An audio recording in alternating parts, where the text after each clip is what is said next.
The gate 48 comes off the top left-hand side of the spleen center, which is the big triangle on the left side of the chart. And yes, I do know it's on the wrong side of the body in terms of the physical spleen. That splenic center is actually about the Chinese spleen, which is a big nexus of healing energy and immune energy.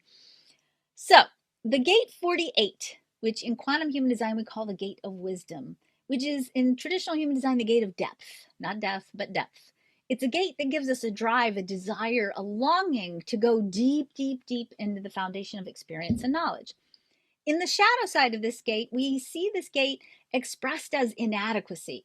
And oftentimes, those of you who have this defined in your chart, you experience inadequacy all the time. You think, I don't know enough. I haven't had enough training. I don't have enough experience.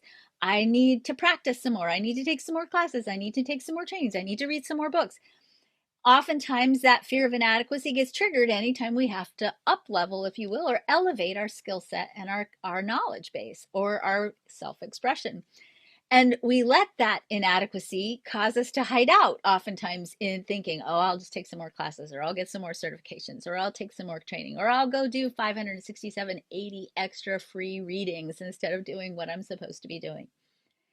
When you understand that the mantra, if you will, of this gate 48 is, I am prepared.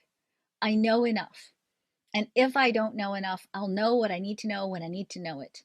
And you move into the practice of trusting the depth of your knowledge and experience. And truly, just about anybody I know who has this gate defined has way more knowledge and experience than you'll ever need to be wise. You're already like wise, exponentially raised to the millionth power. You got it. You already know it. You're already prepared for it. You've been prepared for it forever, and you're ready.